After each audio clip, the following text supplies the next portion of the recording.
Welcome to the Paddle Pursuit Podcast, a podcast about paddle racing, the community, equipment, and everything else we can think of. Thank you so much for joining us today, and let's get started. Hey, everybody, welcome back to the Paddle Pursuit. I'm Robert Norman, and today we're here with paddling pedal fanatic John Radford from the greater Kansas City area, down here in Florida in my humble abode to join us for the Paddle Pursuit. John has logged 400 hours of time on the water last year. And I think that's a pretty hard mark to beat. I don't really track mine, but I don't think 800 hours? 841. 841. Wait, what? I thought it was 400. Oh my God. 800 hours on the water. So that's like 2.5 hours per day. Incredible. If you guys have tuned into the K2N and watch our media, there is usually a pedal surf ski that appears in there. That is John Radford here today. John, thank you so much for coming down and joining us on the show. Thanks for having me. So before we talk about the boat, because 99% of people that are outside the Florida area have no idea what a Hobie drive system is or a pedal surf ski. So we're going to discuss that. But what was your transition into the sport in general, from getting and as an on-land athlete to being on the water? What was that progression in finding the water? So my wife would go out with Hobies with a bunch of girls at a lake back home a few times a year. And one of my friends had a Hobie for sale, and she said, "We should get one of those. You would like this. You like being outside. You like the water." And I said, "I don't really want it." But I agreed. Long story short, we got the Hobie, and I spent hours and hours in it. And so then I heard there was a race called the MR340 that people could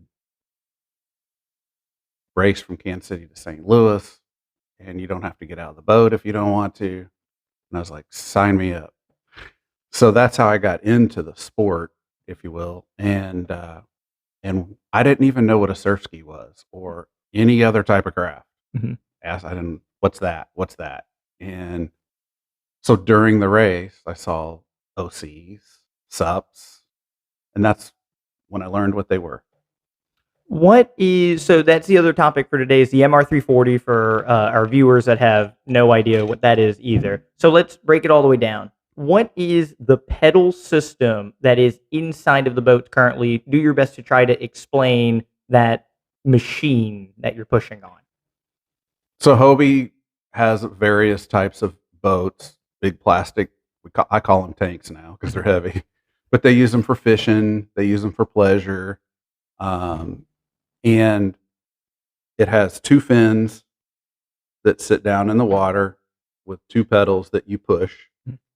And as you push them, the fins flip back and forth and propels the boat forward. What was the transition? So having the Hobie, which is manufactured from Hobie creates the boat, they create the drive system, they put them together. How did you discover that drive system could be fabricated to go into another boat? How did you find the fabricator that made those? Well, a friend of mine, Steve Kerr, had seen a picture of Jerry on Facebook somewhere, Jerry Wolf, that is, and said, "You might want to talk to this guy." And so I reached out and then eventually came down to Florida, to Jupiter, to see it, try it. And that's how it was Jerry's engineering that started it.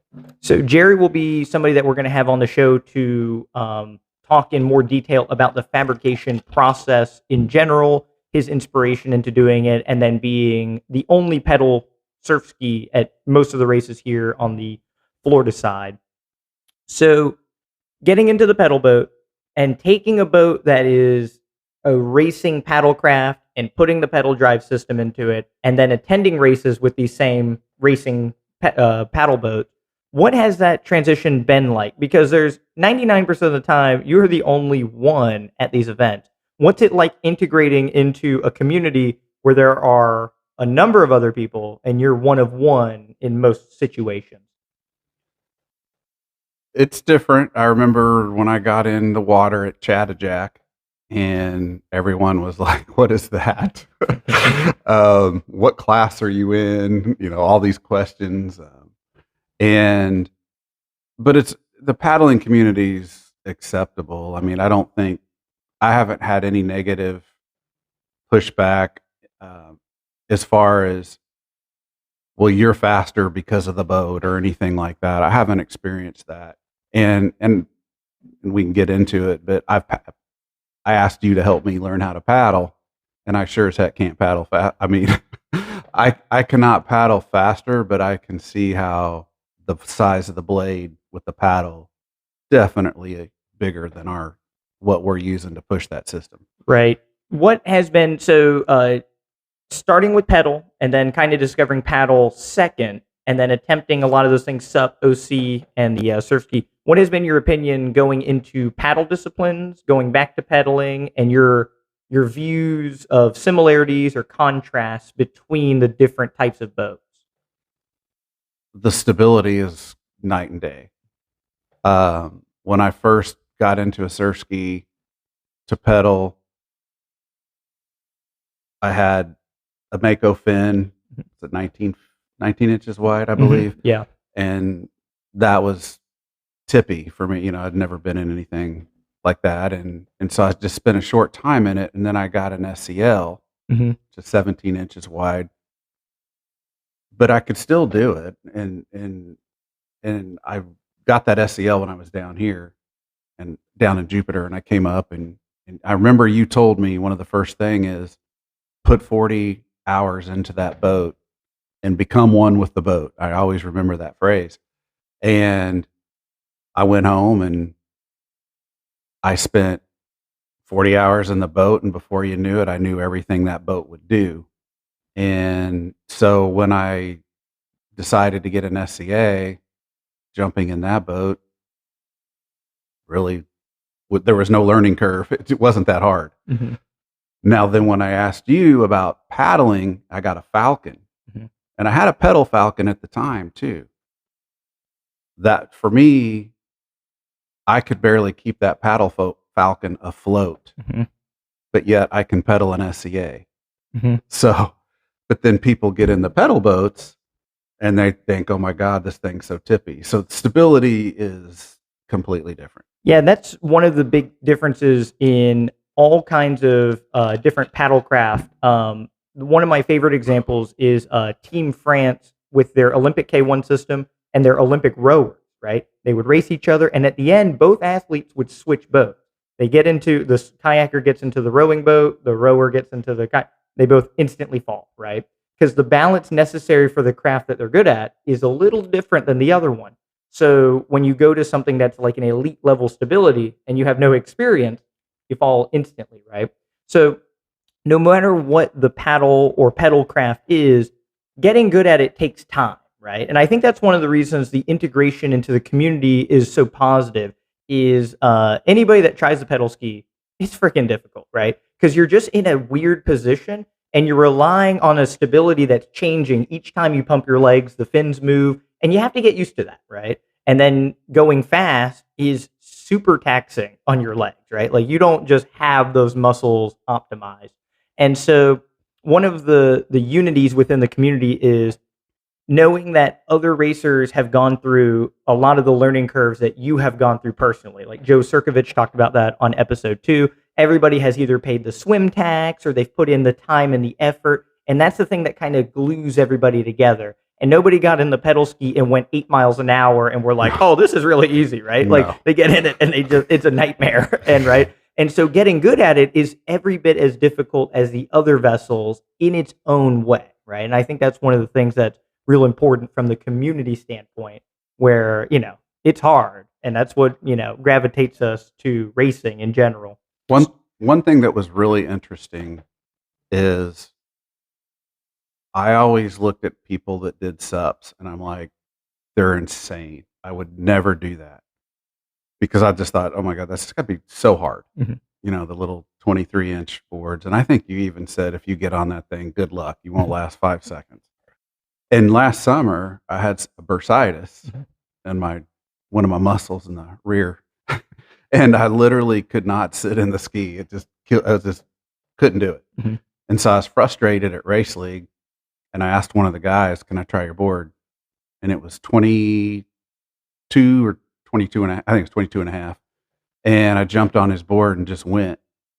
And so it was interesting that the stability transitioning from pedal to a sup was okay, but not to a surf ski. Mhm. I don't know why, but it seemed a lot more natural for me to jump on a sup, Mhm. and that's why I like it.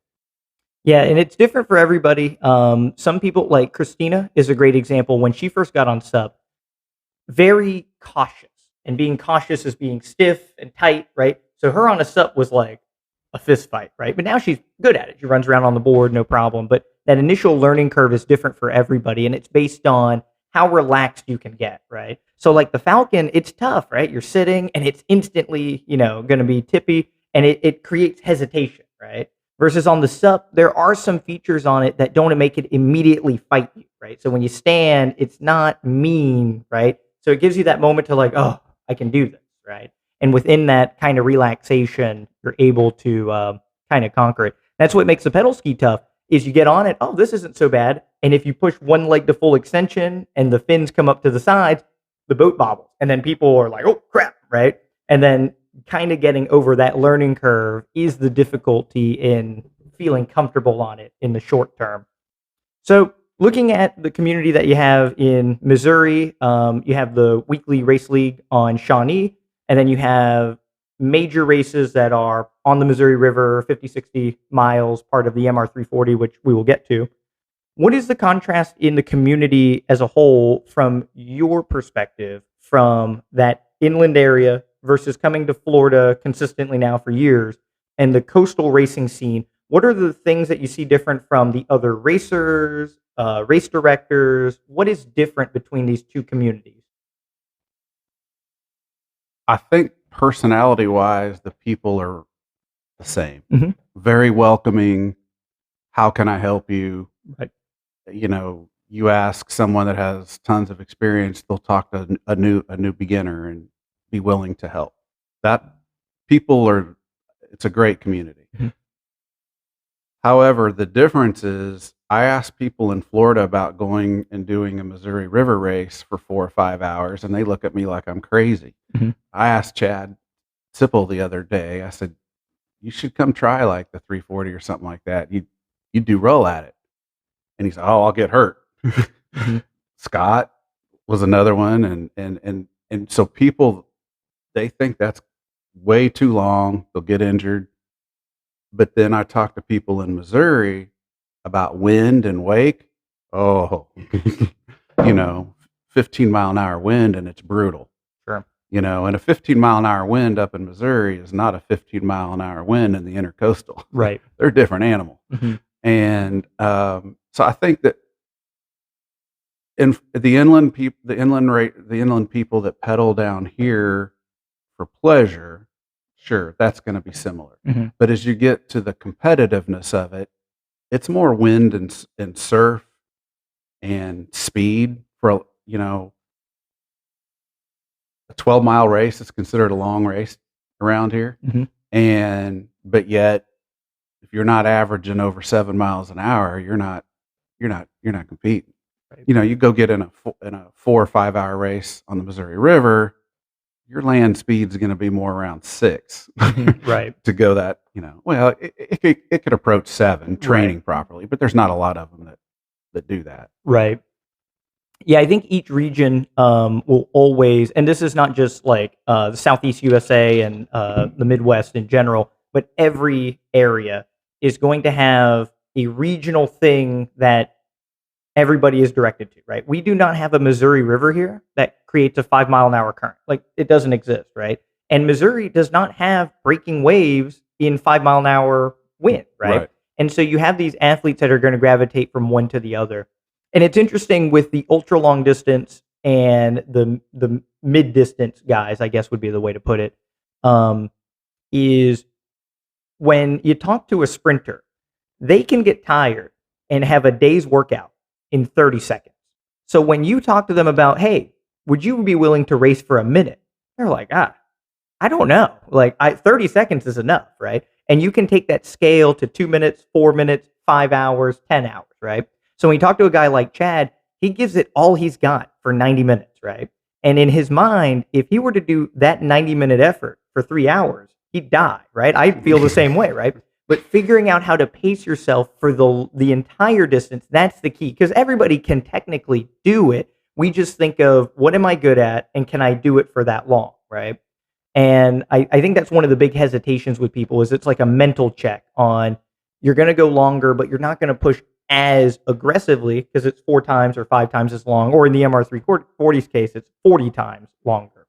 And I don't think there's anything wrong with having a regional showcase, right? Like every place is different, right? If you had surf racing in Kansas, it wouldn't work, right? And if we had downriver racing in Florida, like the Swanee River's okay. It's like 2 or 3 miles an hour or something, right? But each thing is its own beast. And I think kind of gravitating to that, it's a good thing. It makes everything a little bit different, like cuisine, right? You get this like different kind of barbecue in different areas and stuff. And I don't think one is necessarily the right one. It's just dependent on where you are geographically. Yeah, to train for wind that you experience out in the intercoastal, what I was telling someone the other day, and we don't get a lot of 40 to 45 mile an hour winds. Mm-hmm. You know, so 40, 45 mile an hour wind, my eyes light up at home. Oh, let's go. I can do some wind training, mm-hmm. You know, and so that's equivalent to 20, you know, and so it's just not that frequent. But, you know, a lot of people would be afraid to go out in a 40 mile an hour wind on a lake back home. Like, you got to be crazy. But it isn't. It's just like you said, you train in it, you get used to it, you learn it. So.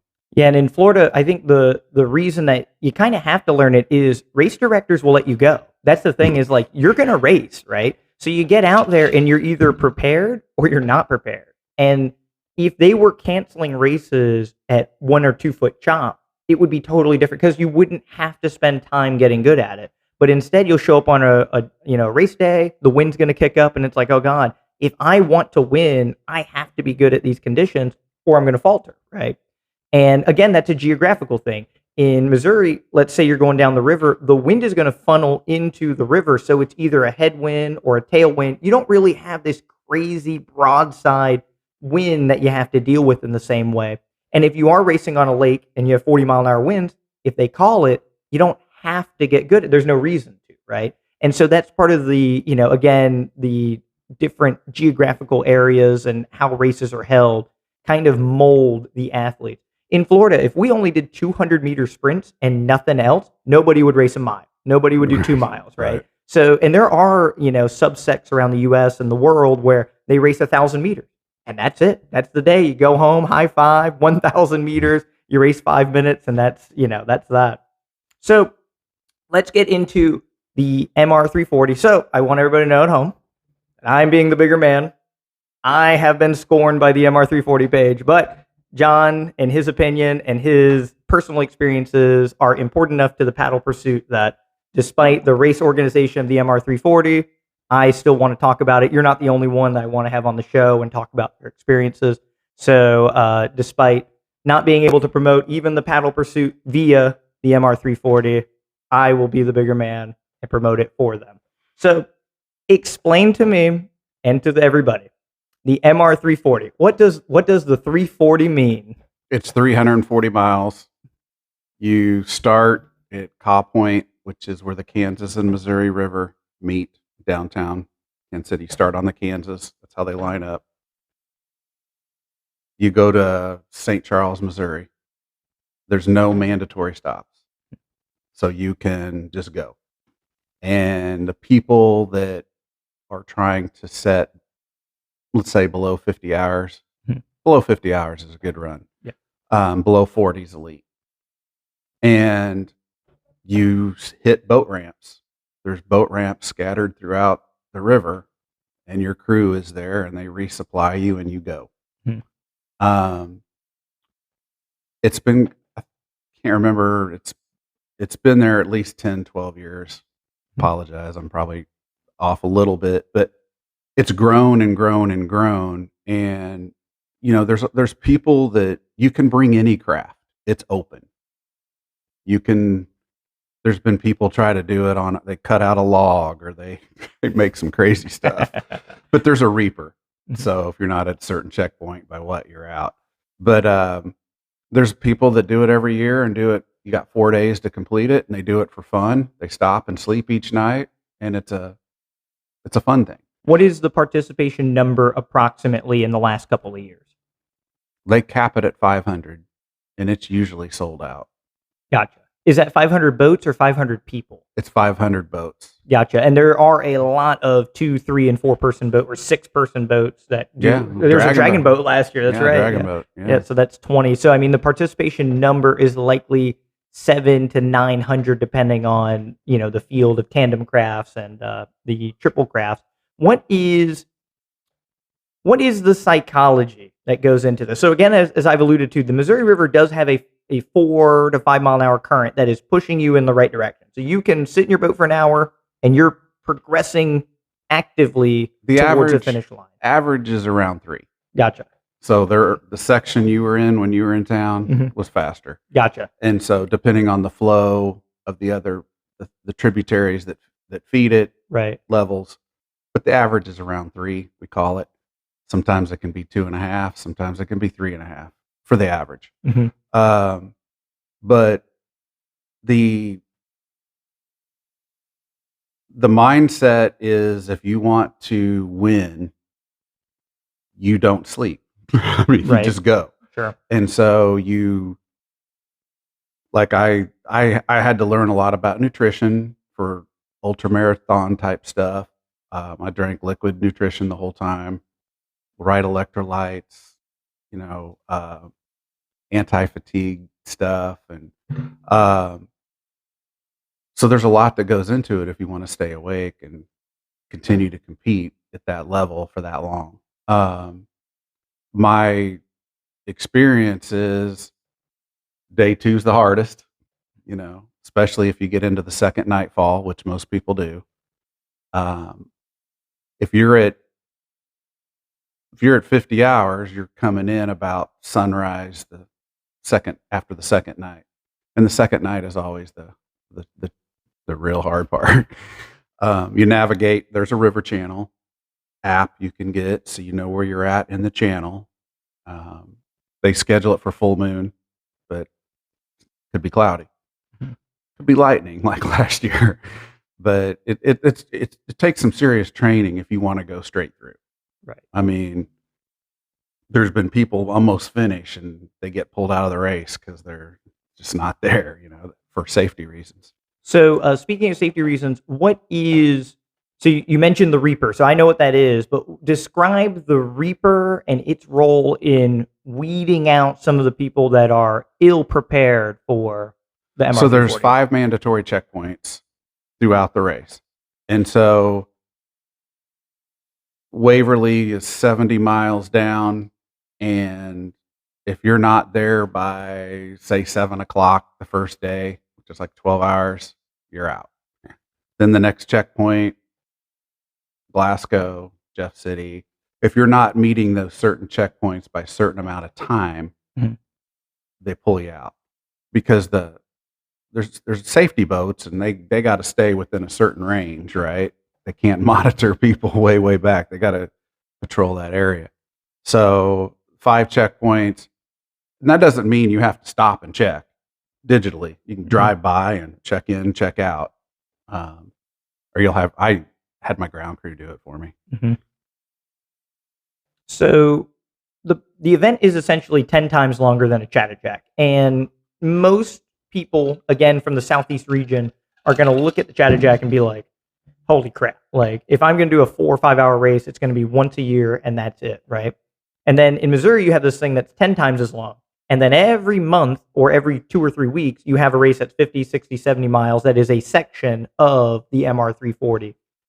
What is the reason, from your perspective, on its equal participation to something like a Chattajack, right? There are a lot of what I would say normal, non-racing, non-fully equipped people that go out there and do it, right? They'll be literally in a Walmart kayak and they'll get in this thing and paddle it for 80 hours or whatever, right? Right. What is the reason for the success of the MR340 from your perception? I think a couple things.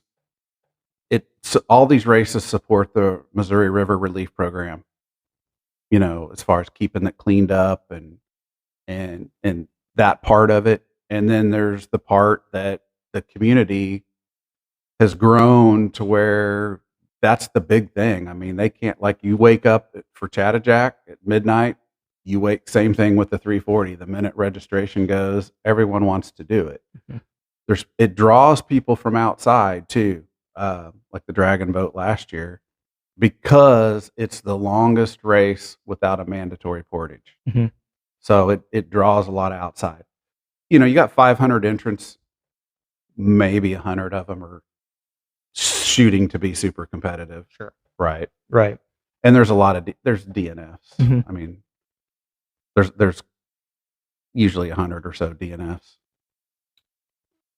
When you first heard about it, right? So like, even when you saw SUP and look at stand-up paddleboard, oh man, that's crazy.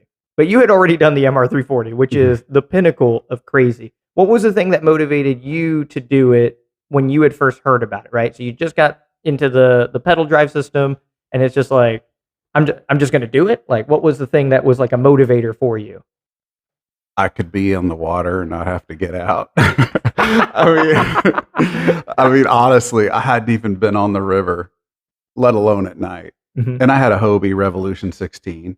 And there is the pedal thing on the Missouri River. There's more than there could be 12, 15 pedal craft. Mhm. You got Hobies. Now that Jerry's done some skis and I brought him up there and sold those to other people. And then people have they've tried prop drives. I got a paddle drive boat, which I know you'll talk about in a minute.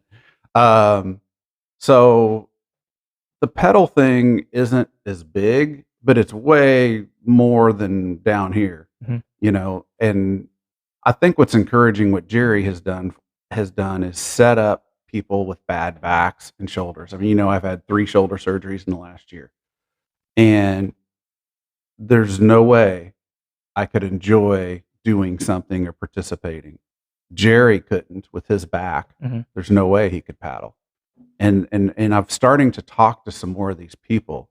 There's a lady that just bought my pedal Falcon who paddled all the time and was very competitive, and she was her shoulder, and so she's picked this up. I mean, she bought my Falcon, is going to give it a go, and I've got a little group called the Pedal Pack on that.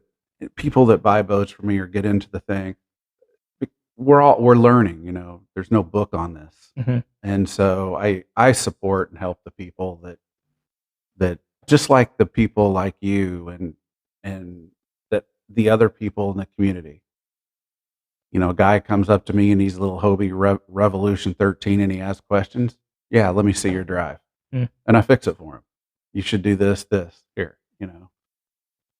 Yeah, and I think that's a big thing that got a lot of people into the community to start. My first stand-up paddle event was very cool and welcoming, and that's kind of the first snowball that got me involved. And most people had some sort of positive experience that leads them into it. So going back one last time, the psychology of the MR340. So from my perspective, I've paddled 24 hours before, right? And the reason that I like 24 hours is because the physical contest aspect is how you can be judged based on your paddling or your ability to go distance on the water. But then sleep is not a factor, right? Anything beyond 24 hours, you now get into this dilemma where you want to sleep, right? You kind of need to sleep. And so you have people that are hardwired in a way that may or may not need as much sleep as somebody else. And this becomes like an advantage in a physical contest, right? And that has always been one of my apprehensions. And like Chad doing a 4-hour race, right? And that's how I feel about a 48-hour race. Is beyond a certain point, it's not as motivating knowing that like if I choose not to sleep, I get an advantage. but I don't feel like that's a showcase of my technique and my prowess. That's just a showcase of my anti-narcolepsy medicine that I'm taking or whatever, right? So whenever the races get to these super long times, the Alabama 650 is another one we'll talk about where it's like a week long, right? Um, Trying to navigate the anti-sleep aspect, I feel has always taken away from. It's still a physical contest, but it just adds another element that I can't wrap my mind around. The Iditarod for a long time was where they raced from Anchorage to Nome in Alaska with the dog sleds, right? That used to just be a run through, and people were dying. Like they would go out there and be on hour 108 and drop dead, right? And then they made each of the checkpoints a mandatory stop, right? So you get to a certain checkpoint and you have to stop 4 hours. The next guy stops 4 hours, whatever, and progressing through. And from my vantage, I've always thought that would be a cool that you get to boat ramp X and you are mandatory 1 or 2 hour stop, and all athletes have to stop because then you can get this little bit of sleep time in, food, recovery, whatever, and it kind of levels the playing field away from anti-narcolepsy medicine or whatever, right? Or that inherent willpower. I think, first of all, there are people that are finish in their first in their class that will pull over and sleep for an hour. I Sure. mean, it's not like you don't. Right. I mean, and there's been people that have been pulled out because they just got delirious. Yeah, exactly. But I think that if you train right, you get the right nutritional stuff, it's not as overwhelming. I did 32 hours straight. They called the race early last year. And at 32 hours, hell, I stayed up till 8 o'clock. I stayed up another 7 hours that night. Just, I mean, it's the proper training and the proper preparation. And I don't think it's as big of an obstacle as a lot of people would think.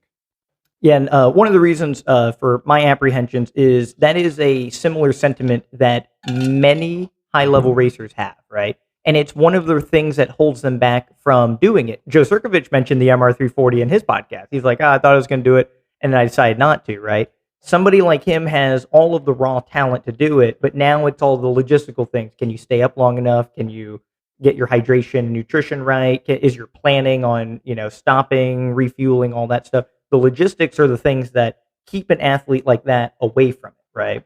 And having that raw speed, potentially, he could break every record and then some, right? But that apprehension, so kind of going through and having more people that, do the MR340 on here, I'm hoping opens that door in their mind where they're like, I want to do this. Because I think that's what makes an event really cool is pushing the boundaries of the imagination. It's the reason I did the 24 hours. I felt like I could push the limit and inspire somebody like how I was inspired by the record that I broke, right? And great example is the MR340. If you go on YouTube, you type in MR340, the first or second result is an excellent documentary, right? And I watched it at John's house last year.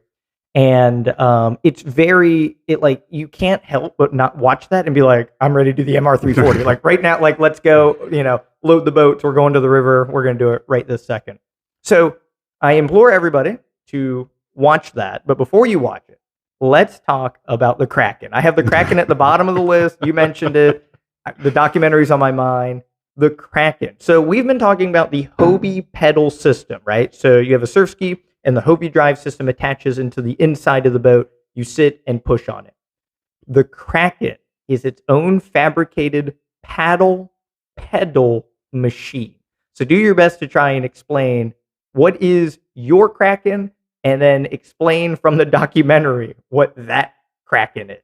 Well, first of all, people refer to it as the mini Kraken. Right. Yes. The Kraken was a 3-man version of the system, but this boat was built first before the 3-man. Matt Walters built it. He built the 3-man, and he's also got a 2-man catamaran. Same system. So the boat is bicycle pedal driven on a chain with 2 sprockets, and the paddles have an upper control arm and a lower control arm, and they go through the water. It pushes it in, and basically as you push those pedals, the paddles go down in the water and And come out. it's a physical canoe paddle that goes through the air in a circular manner, grabs the water. So the machine that you're pedaling bicycle style into, recumbent bicycle style, is moving blade, and that's moving the boat forward. Yes. And then describe the hull and then the balance system. So it's all carbon boat except for my frame of my chair, which is aluminum. But the hull, it's a foot wide. It originally had the Amas out there and had a prop system in it, this hull particularly. And then Matt got the hull and designed the paddle thing. But it's 21 feet long. It's got 2 Amas permanently fixed to the boat. I had them brought up because, I don't like Amas. So now they're just going to barely touch the top of the water. They ended up being a little bit lower than I wanted them. They'll be a little less stable, but that's okay. But the key to this boat is the paddle entry. You watch one of your series on top arm, bottom arm, all of it, that perfect entry, it's right there. Like, that's what Matt created, was that it hits it perfectly, it exits like it's perfection. That's built into it. Then the sprockets are oval and they're set perpendicular against each other so that when the paddle enters the water, it moves slower, and when it comes out, it moves faster in that motion. So in the water longer, back into the water faster. Okay? So that's adding value. It's not just a circular push motion. And I currently, after the last MR340 experience with some different paddles, you helped me with that, with trying to figure out what paddle size. So I originally had the 9-inch OC paddle, and now I've got 12-inch paddles. Yep. They haven't been in the water yet, but the 10.5 inches passed.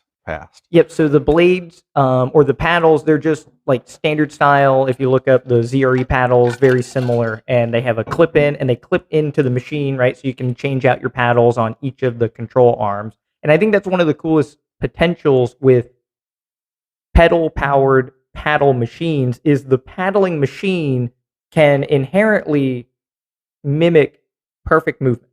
And Right. then all you have to do to power it is pedaling. So you don't have to consciously think about every detail of like a paddle stroke and controlling the paddle, because it's being controlled for you. And you get to just focus on the horsepower of just pushing your leg and powering a blade through positive angle, neutral angle, exit. And then there's one blade on each side, right? So you have these canoe paddles that are just kind of going through. The stroke rate's very high, right?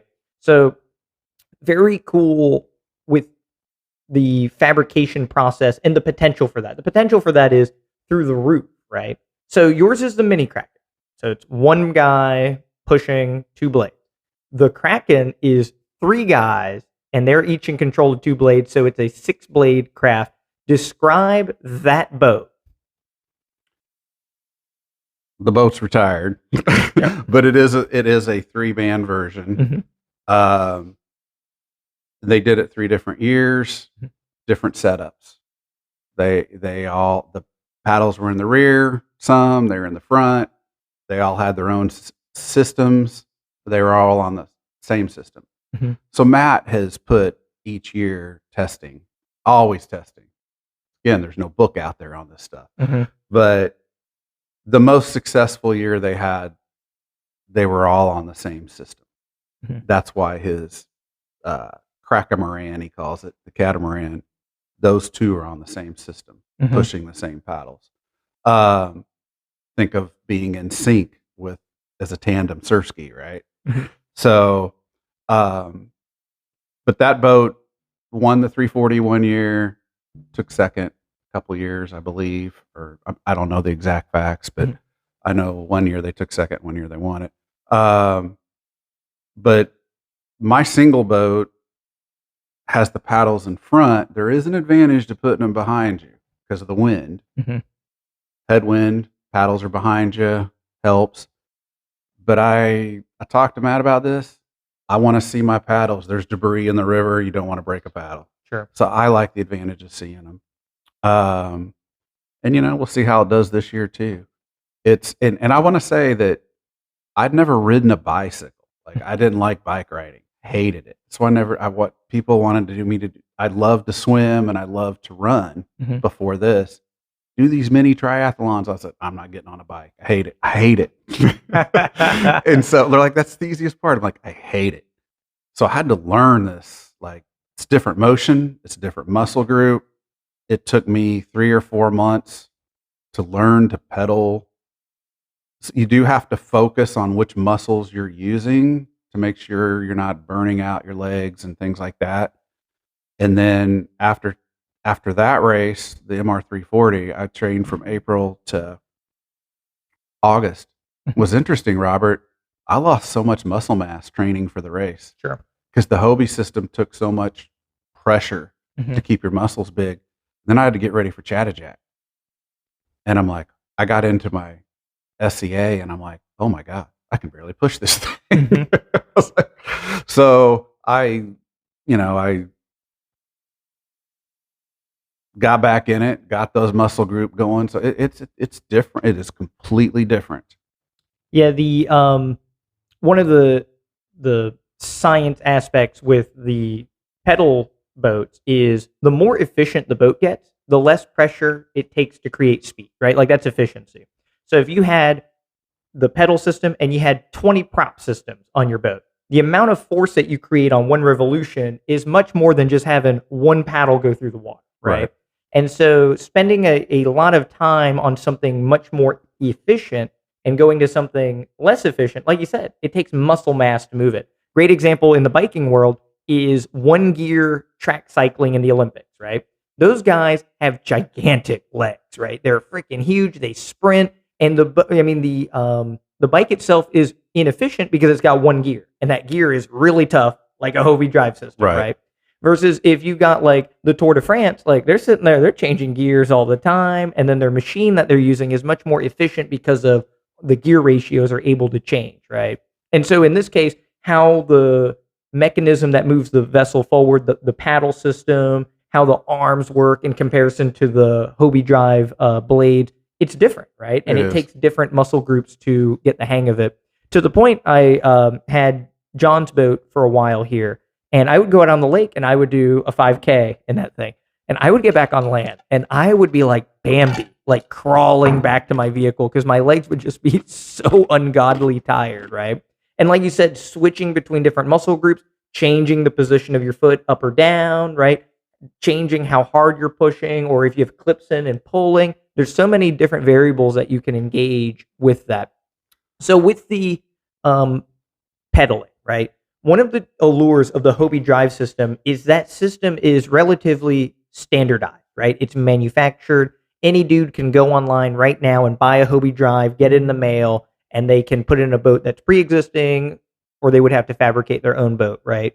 One of the tricky parts with growing pedaling as its own sport is the Kraken and the mini Kraken. Those are fabricated from the ground up. The hull is designed, the seat is designed, the amas are designed, the blades are designed. Everything has to be fabricated. And so your barrier to entry is very tough. You have to be a fabricator in order to even get one of these things, unless you're able to buy one secondhand, right? But there's not many of them, right? So the general public doesn't have access to this equipment inventory. That's one of the stipulations with the Guinness World Record for paddling 24 hours is the board I had to be something that could be store-bought. I had to send them receipts, websites, availability, right? It couldn't be discontinued. Like they were basically like, we should be able to buy the vessel that you're using today and it can be shipped to us. And that was a stipulation.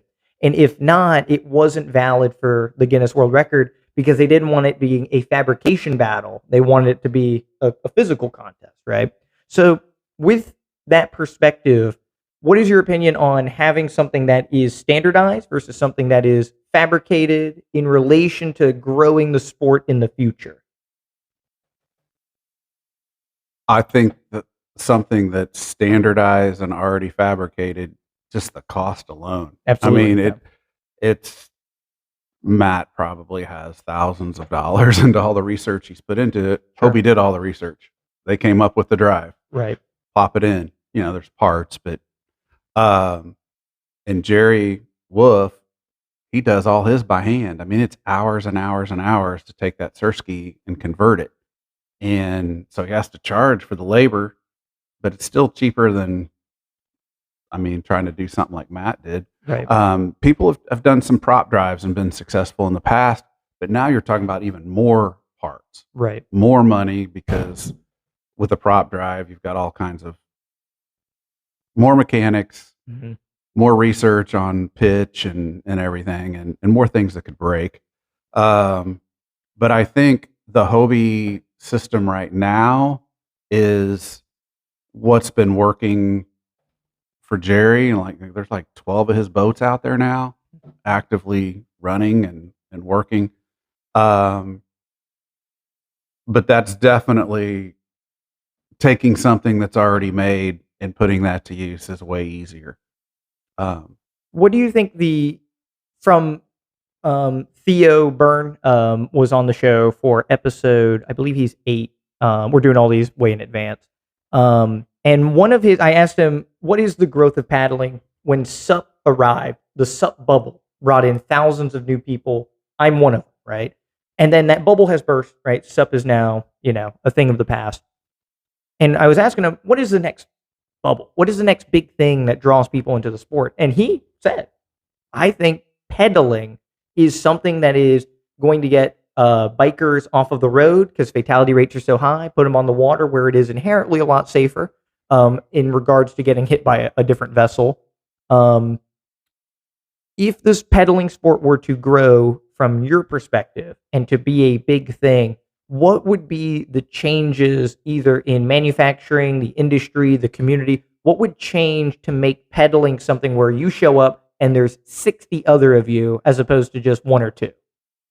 Somebody'd have to start making them. I know Hobie has looked at what we're doing, me and Jerry, as far as they know what we're doing. They've seen it. Or Stellar, which, or one of the manufacturers of Surskis. Stellar wasn't interested either as far as the pedal thing goes. But someone would need to step up and have them available because it's just too expensive. Right. To be there. You can't just run out and pay someone thousands of dollars and then go buy one after you get the boat. I even asked Stellar if we could get a boat without some stuff because we have to cut some things out to put it in, and they're like, no. So it would take somebody, I think, to get to go that route. Or Hobie put out a different, they had the Revo 16 was the biggest craft, the fastest craft they had, but it was a good boat for going down the Missouri River, but trying to sprint you in a Revo 16, come on. And that's what I tried at first, and it's tough.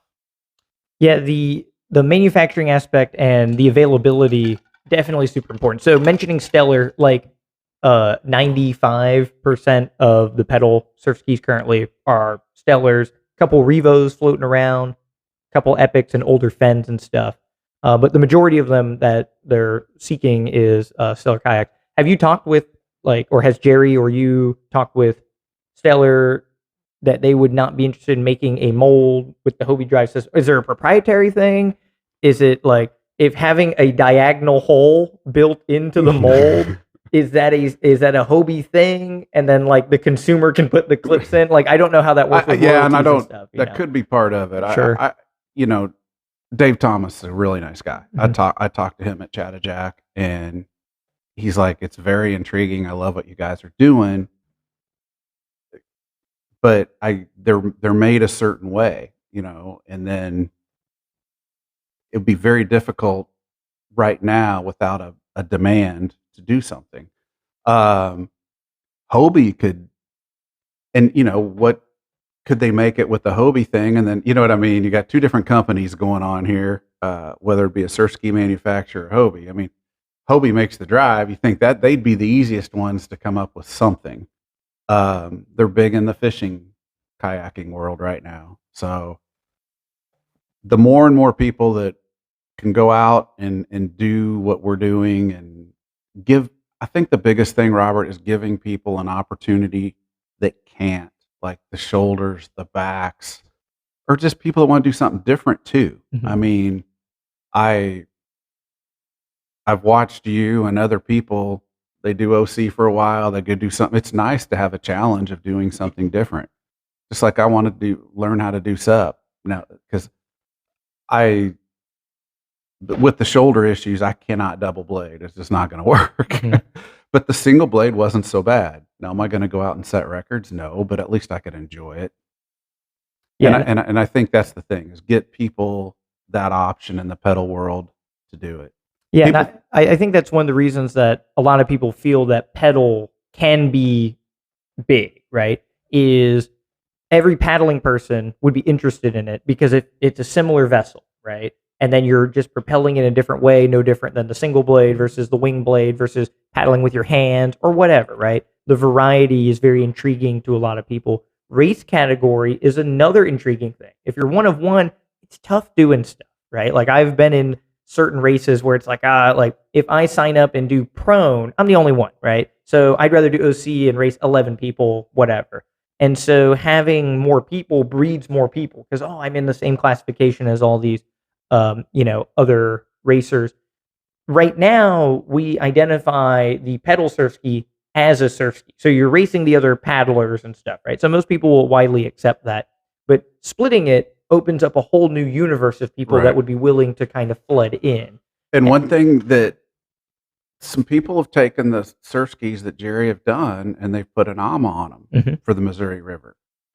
And I think that there's some things going on. I'm in Kansas City that are not in Missouri, just that area for the Missouri River racing. I think you're going to see more craft with an AMA for the stability versus a big fat white boat. Because the Hobie drive it's harder to push that big fat wide thing. It's heavy versus putting an AMA on it, and it's worked. I mean, we put one on the tandem, and it did very, very well. And we put one on a V10 Sport, did very well. So I think that could open up. I talked about doing the OC, putting it in an OC and seeing what it does. And that could open up a lot of things for people because now you don't have to freak out about the stability part of it. Yeah, the not criticism of Missouri, but a insight, and it's just something that I haven't been in Florida paddling for like 30 years, but paddling culture has existed in coastal areas for 40 or 50 years because of U.S. lifesaving, right? You have rowboats that go in the surf, you have surf skis that come over, prone paddling, which led into stand-up paddling. So you have this infrastructure that goes back decades and decades. Versus in Missouri, paddling is almost as old as the MR340, right? Because you have the MR340, then it was like, how do I win this race? How do I optimize? What are the fastest crafts? And then kind of learning how to approach that. So in a lot of senses, the MR340 in the Missouri area is still in its infancy when it comes to understanding boats, fabricating boats, and trying to just throw whatever at the wall to see what sticks, right?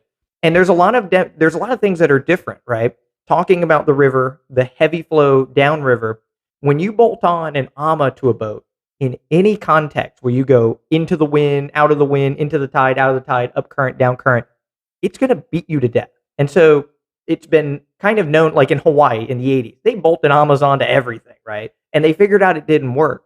But the science behind it's different because you're only going in one direction.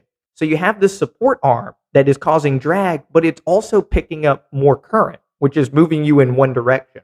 If you were to take that turn and go up current, it wouldn't work. Right. But if you go in one direction, the science changes, right?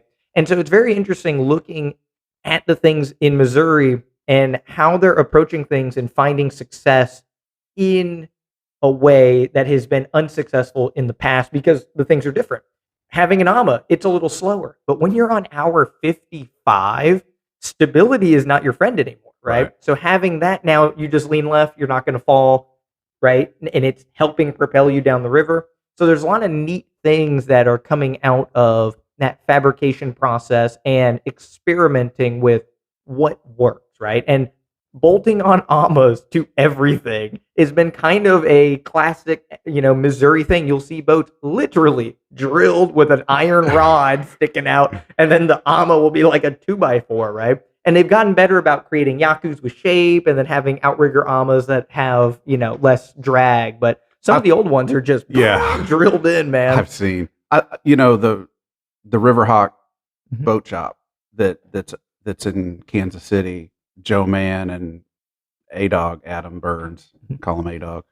They've done very well with, there's the earlier ones, they get better, but that craft has won the solo division far back as I can remember. And, there's been good athletes in them, but it's proven itself as far as moving down that river. And that Riverhawk, for a single, I think it's around 23 feet long.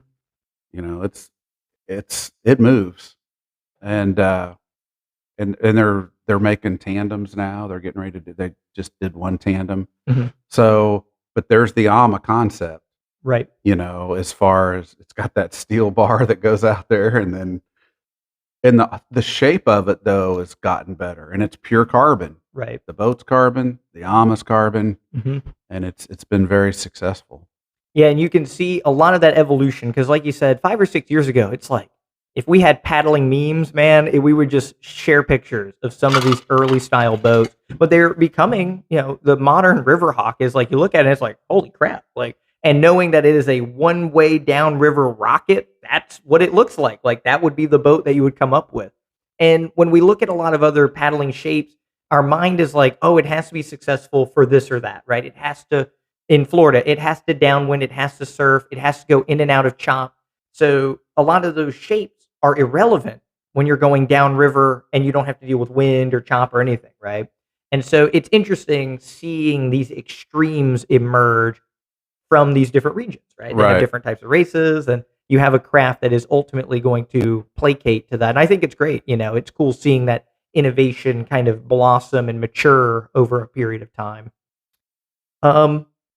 So talking about Kansas City, you're part of the Shawnee 5K, huge weekly meetup, right? Very successful, even on the national level, right? Having a weekly meetup that's not directly a club setting, having that many people, keeping track of times and progress. What's it like being part of that community in general, and how does it help motivate you, and how do you see it motivate other people in your community? It is really an excellent place for people to go to meet people in the paddling community and learn. Like I took my Hobie out there and raced it for a few months. That's where I met Steve, who found Jerry. I mean, so when I see people on lakes at home and they're asking me about stuff, I don't care what you're in, bring it out there. You're racing against yourself, right? I mean, and that's we have at least 30 people on a nice, good weather. I mean, bad weather, we still got 12, 15. Sure. But having that community is so important. Contacts, we go to races, they go to races together. Group goes to Chattajack, group does this. And so I brought some fellow people down here. But it's a great support system, and it's because you don't know anything. Right. I mean, like I told you, the first race I got in, I didn't even know what a surf ski was. And so, and everyone's there to help you, with their experience. It was interesting because when I picked up a stand-up paddleboard down here, that was getting repaired, and John told me that he's making a tour for the summer to go around all the different race leagues. Right. And I thought that's an excellent idea, because they're scattered throughout. And I think finding that local community is super important. Yeah, that's a common theme amongst all of the paddling episodes is most people are part of some sort of meetup or have been part of some sort of club setting, and all of them, rave that is the way to the community that we have currently. The way that we're going to kind of harness and build that over time is by cultivating it with these meetups. And one of the things that we say in every episode is if you're in an area and you don't have anybody to paddle with, it is up to you to go out to whatever body of water, create some sort of 2, 3, 4 mile event, time it, and be consistent. It sucks in the beginning because it might just be you. It might just be a friend that you make go out there with you. If you post pictures, if you share it around, eventually somebody else will show up. If you can give them a boat, even better, because they can just show up, use your boat, go with you. And the snowball rolls from there, right? I don't think any meetup group started with 15. They all start with like 1 or 2, and Right. it's just like, it just grows, right? Shawnee's been doing it for like what, 300 times you guys have met or something? I forgot what the number was. It's a lot. It's been years. Yeah, it rolled over to some hundred. It's like 300 or 400. Knoxville, I think, is at like 500. So if you do it every week for 500 weeks, you're gonna build something over time, right? It's just the flame fizzles out in that early phase for a lot of people. One quick thing. You talked about me racing pedal, and you just touched on it. I have to set personal goals. Mhm. Like, I'm going to do this. I'm going to do this number, Mhm. this time, because I can't compare myself to you in a Vega. Sure. So setting the personal goals is so important. Mhm. I mean, if I did one race one year, okay, this is what I'm going to do the next year. Mhm. Because I'm racing myself a lot, but that's the challenge, is Mhm. to set your own personal goals. Sorry. Nope, you're good. So we are running low on time. So that was a good way to finish it, but now you have to come up with another one. What do you have to say to your friends and family that are watching the paddle pursuit, the race directors for the MR340? What do you want to say? What do you want to say to the community at large for final thoughts? I'm very thankful for anybody that I've asked a question to, whether it be from the beginning or even now. Questions about where do you stay at a race. Just the whole community has been very supportive. And so I'm very thankful for everyone I've met. My group of Facebook friends has gone crazy, Mhm. and meeting people all over the country and from other countries. Mhm. Secondly, anyone that has any kind of injuries that they think they can't paddle, talk to me. Because I think if pedaling is intriguing, Mhm. talk to me, because I have people message me, and I'm here to help. Just as others have helped me. Very cool, my man. So that wraps us up for the paddle pursuit. John is going to be part 1 of our 2-part series talking about pedal skis, and then part 1 of maybe part 100 of interviewing MR340 hopefuls, completionists, and maybe even winners if I get lucky on people responding to my emails. But that is it, John. Thank you so much for coming onto the show. Thank you, Robert. Cool. You did it. Was it good?